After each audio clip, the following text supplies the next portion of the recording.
Bonjour, Morning Brief du 21 janvier 2019. Une semaine positive pour la bourse de Kazan avec un retour d'engouement, pour ne pas exagérer, disons un regain d'intérêt envers les actifs de qualité, les actifs marocains de qualité, dans certains cas des grands actifs. Sur la semaine, le Mazi reprend 1,02%. Alors que sur l'année, les pertes résistent à plus de 1,4%, plus précisément, moins 1,42% de baisse pour le principal indice de la bourse de Casa. Donc, un début d'année qui reste toujours négatif. Pas d'actualité importante au cours de la semaine. Du moins en ce qui concerne les émetteurs, il n'y a pas eu d'alerte sur les résultats durant cette semaine. On verra la semaine qui suit cette semaine, c'est-à-dire est-ce qu'il y aura de l'actualité, notamment il y aura les indicateurs d'activité de Naql T4 2018, puisque les valeurs tunisiennes publient dans un délai de 20 jours à la fin de chaque trimestre ou au début de chaque trimestre les indicateurs d'activité relatifs au chiffre d'affaires, mais également la marge directe et même la masse salariale durant chaque trimestre. Sachant que les chiffres pour les concessionnaires automobiles tunisiens ne sont pas bons. Ça s'annonce pas bon pour 2018, mais les perspectives de 2019 également restent moroses.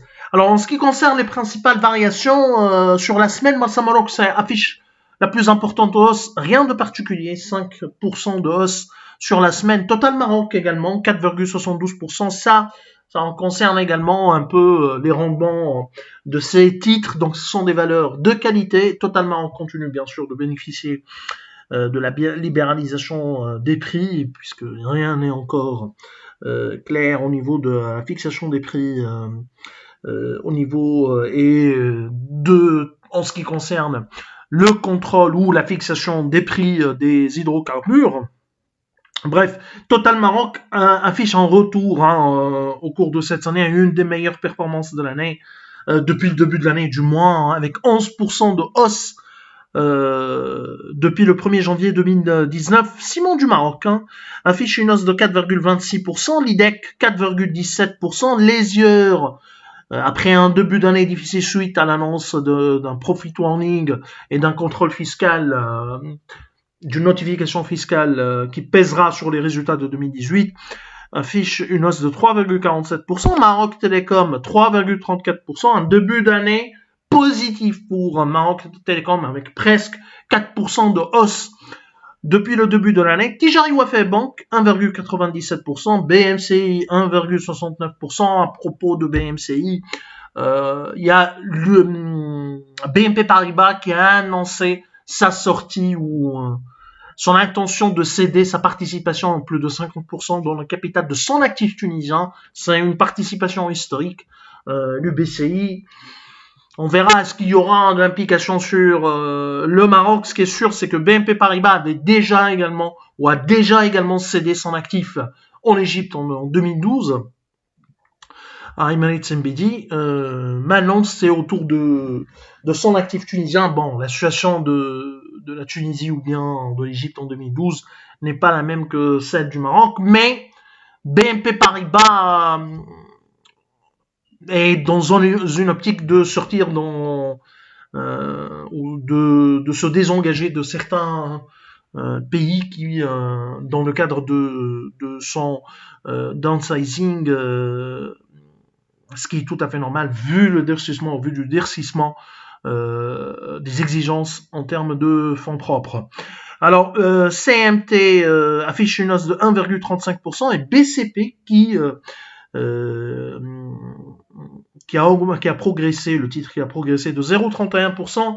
À noter que BCP est toujours en discussion à travers BPCE pour la reprise des 40% de BTK après avoir signé un accord avec BPCE pour ce qui est des 60% de BTK, une banque tunisienne, donc BNP qui sort de la Tunisie, ou qui sortirait de la Tunisie, alors que BCP envisage d'entrer dans dans la Tunisie à travers une banque qui est dans une situation difficile, hein, BTK. Alors, en ce qui concerne les plus importantes baisses de la semaine, de l'immobilière RDS, résidence Al Saad, qui dégringolade qui affiche une dégringolade qui a dégringolé de 5,24%, Atlanta 3,22%, Sonacid qui a perdu 2,46%. Et Sonacid, alors il y a la question, on en avait parlé vendredi précédent en ce qui concerne l'affaire avec qui ne concerne pas directement, mais Sonacid avec la société allemande et sa filiale marocaine. Mais d'une manière générale, le contexte opérationnel de Sonacid est de plus en plus dur, et donc ça va peser sur les perspectives, ou ça pèse sur les perspectives du sidérurgiste.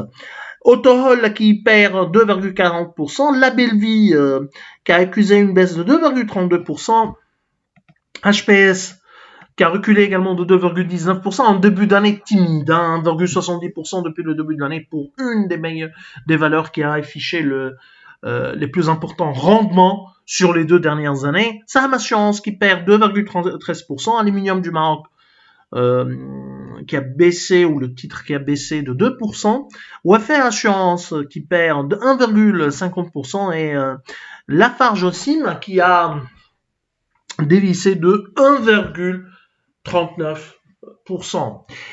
Alors, je vous remercie pour votre attention. Je vous souhaite un bon début de semaine et je vous donne rendez-vous pour demain matin. Au revoir, à demain.